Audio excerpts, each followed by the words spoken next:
Students, आज अपन पढ़ेंगे class 10th का चैप्टर दो चर वाले रैखिक समीकरण युग्म। लेकिन इसको पढ़ने से पहले आपको समझना होगा कि इस चैप्टर में क्या पूछा जाता है और इस चैप्टर से कैसे सवाल आते हैं। तो सबसे पहले इसका अर्थ देख लीजिए। दो चर वाले रैखिक समीकरण और युग्म। ठीक है, तो दो चर वाले का मतलब दो चर होंगे इसमें, यानी कि एक होगा एक्स और एक होगा वाई, या फिर पी या क्यू, जो भी हो सकता है। दो होंगे दो। अब आपको ये पता होना चाहिए कि चर क्या होता है। चर चर क्या होता है, इसकी वैल्यू बदलती रहती है। ठीक है, क्या होता है? वैल्यू परिवर्तन, परिवर्तित। ठीक है, यानी कि जैसे दो है तो इसकी जगह तो अपन दो ही रखेंगे, चार की जगह अपन चार ही रखेंगे। लेकिन एक्स, एक्स की जगह दो, तीन, चार और या कुछ भी रख सकते हैं। ठीक है, वैसे ही वाई, वाई की जगह अपन कुछ भी रख सकते हैं, तीन, पाँच, सात, कुछ भी रख सकते हैं। तो इस प्रकार इनकी वैल्यू में है ना परिवर्तन हो रहा है। ठीक है, मान का जो मान है वो परिवर्तनशील है। ठीक है, तो ये क्या कहलाएंगे? चर। ये तो कहलाएंगे चर। ठीक है, और ये क्या है? अचर। इनका मान फिक्स है। ठीक है, तो ये अचर है। तो अब आपको समझ में आया होगा कि चर क्या है और अचर क्या है। तो अब यहाँ पे बता रहे दो चर, यानी कि दो चर, यानी कि एक्स और वाई होगा या फिर पी और क्यू होगा। ठीक है, तो इसको पहले देखो ढंग से कि दो चर वाले क्या है। ठीक है, और अचर का मतलब जिसका मान फिक्स होगा, दो का दो ही होगा, पांच का पांच ही होगा। ठीक है, अब देखिए, और रैखिक समीकरण युग्म। अब रैखिक समीकरण क्या होगा, पहले दो चर वाले देख लीजिए, यानी कि जैसे टू एक्स प्लस वाई बराबर जो भी हो सकता है जीरो, थ्री एक्स प्लस, चार लगा लो, चार वाई बराबर जीरो, या टू भी हो सकता है, कुछ भी हो सकता है। ठीक है, तो यहाँ पे देखो, एक तो ये वाला एक्स चर है और ये वाला एक्स क्या है? चर। ये दोनों क्या है? चर। और ये इधर वाली जो संख्या आ रही है ये क्या है? अचर। तो अब आपको समझ में आएगा कि दो चर वाले रैखिक समीकरण में क्या होगा। इस प्रकार के दो समीकरण होंगे। ठीक है, अब इसको पूरा समझो एक बार, क्योंकि तभी तो आप सवाल हल कर पाएंगे। और रैखिक समीकरण युग्म। अब युग्म का मतलब है, युग्म का मतलब क्या है? जोड़ा। यानी कि दो समीकरण होंगे। ठीक है, और रैखिक समीकरण का मतलब जो ये समीकरण होगा एक रेखा को निरूपित करेगा। ठीक है, क्या करेगा? रेखा को निरूपित करेगा। अब ये चीजें आपके समझ में नहीं आएगी, बस आपने इतना समझा। ठीक है, अब अपन देखते हैं। अब देखिए, एक समीकरण तो यह है एक्स प्लस वाई बराबर जीरो। ठीक है, और एक है two x plus six y बराबर जीरो। ठीक है, तो यानी कि दो समीकरण है। समझ में आए? तो इसका मतलब ये क्या हो गया? युग्म हो गया, एक युग्म। ठीक है, और इसमें दो चर है एक्स और वाई। तो ठीक है, ये हो गया क्या है? दो चर।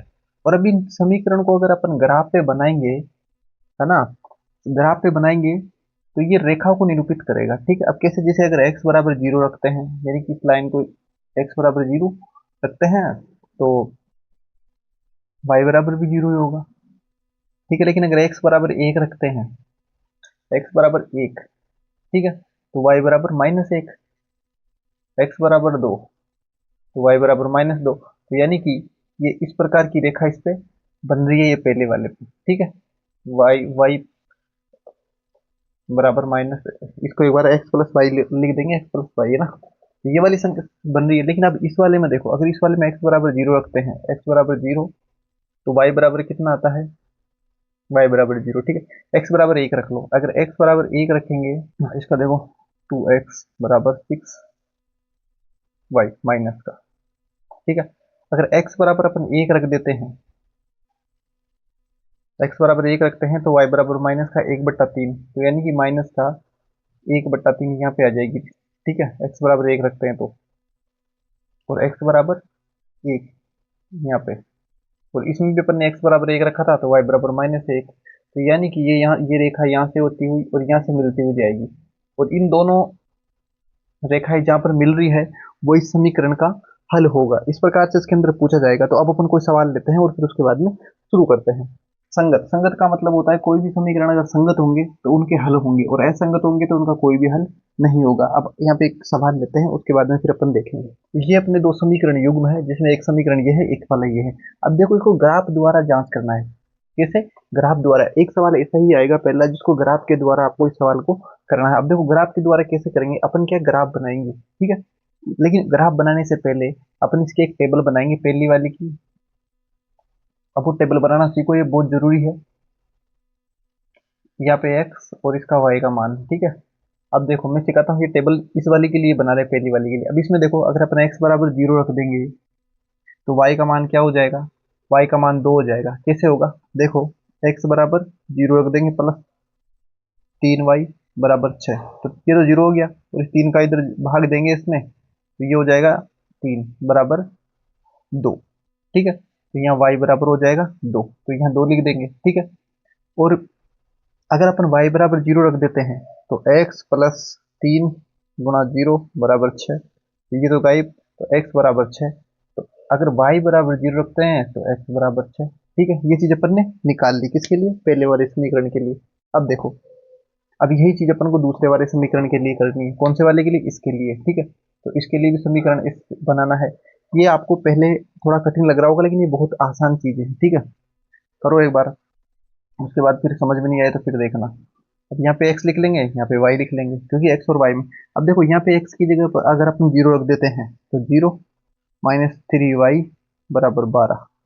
अब देखिए ये तो 0 और 3 का अगर इधर इससे काटेंगे तो माइनस वाई बराबर 4, तो y बराबर माइनस का 4, ठीक है। तो x बराबर 0 और y बराबर -4। लेकिन अगर अपन y बराबर 0 रख दें तो 2x माइनस 3 0 12, तो ये तो कट जाएगा और इससे काटेंगे तो यहाँ अच्छा आ जाएगा x बराबर। तो अगर अपन y बराबर 0 रखें तो x बराबर 6। अब आपको दोनों टेबल में, अब इनका क्या है, आपको ग्राफ बनाना है। कैसे बनाना है, अब देखो मैं आपको बताता हूँ। इस प्रकार से ग्राफ बनाया जाता है, इसके ऊपर ये x अक्ष है, ठीक है, और ये y अक्ष है। इसको अपन छोटे टुकड़ों में से कटा हुआ होता है, 1 2 3 4 5 6, ऐसे है ना। और इसके ऊपर भी 1 2 3 4 5 6, इस प्रकार से ग्राफ बना हुआ होता है। अब देखो अपन को कुछ नहीं करना, पहले वाले के पॉइंट देखने हैं, ये वाले पॉइंट, यानी कि x 0 और y 2, यानी कि x है, x तो 0 ही है यहाँ पे। देखो ये x पे चलेंगे 1 यानी कि 0, तो यहाँ पे आ गए, और y पे चलेंगे 2, ठीक है। x पे 0 y पे 2, ये पॉइंट आ गया यहाँ, ये वाला, ठीक है। इसको लिख देंगे अपन 0 2। अब देखना है ये वाला पॉइंट 6 0, ठीक है। तो ये 6 का मतलब x पे 6, 1 2 3 4 5 6, भाई जो ऊपर वाला पॉइंट है x का है, तो ये 6 पे आ जाएंगे, ठीक है। और y पे तो 0 ही है, 0 यानी कि y पे नीचे 0 की सीध में 6 पर यहाँ पे, ठीक है। तो ये वाला इसका हो गया, तो इसकी रेखा होगी, इन दोनों बिंदुओं को मिला मिला देंगे, ठीक है। ये कौन सी रेखा हुई, x प्लस 3y बराबर 6।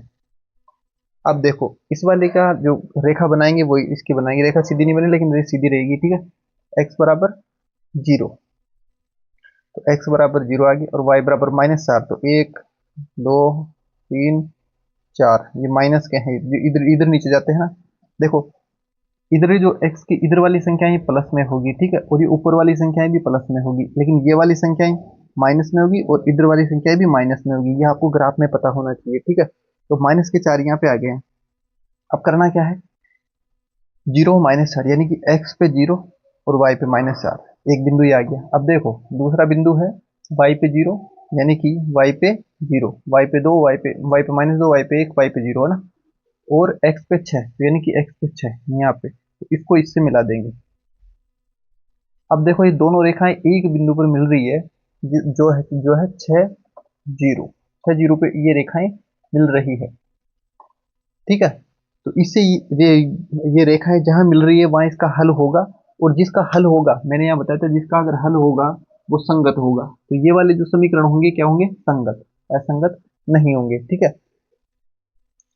भाई 6 और 0 पे दोनों रेखाएं मिल गई, और जहां ये रेखाएं आपस में अगर मिल जाती है तो वो उसका हल होता है, और जिसका हल होता है वो संगत कहलाता है, ठीक है। इस प्रकार इसका हल भी अपन ने याद कर लिया, ग्राफ पे कैसे निरूपित करते हैं वो भी अपन ने इसके अंदर पता कर लिया, ठीक है। अब आपको इसकी विशेष स्थितियां होती है, जिससे इन सवालों को अपन और अच्छे तरीके से और आसानी से पहले ही पता कर सकते हैं कि इसका हल होगा या नहीं होगा। उसको अपन नेक्स्ट वीडियो में पढ़ेंगे बहुत अच्छे तरीके से। लेकिन ये कॉन्सेप्ट पढ़ लेना, इसका एक सवाल ऐसे की ऐसे आएगा ही आएगा कि ग्राफ द्वारा जांच कीजिए समीकरण संगत है या असंगत है, या फिर ग्राफ द्वारा इसका हल ज्ञात कीजिए, तो ये इसका हल हो गया। ठीक है, अच्छा और जीरो जीरो इसका हल कैसे हुआ? ये वैल्यू है एक्स की और ये वैल्यू है वाई की, और ये वैल्यू अगर आप इन दोनों समीकरणों में रखेंगे तो ये संतुष्ट करेंगे। कैसे करेंगे अभी देखो, चेक करते हैं।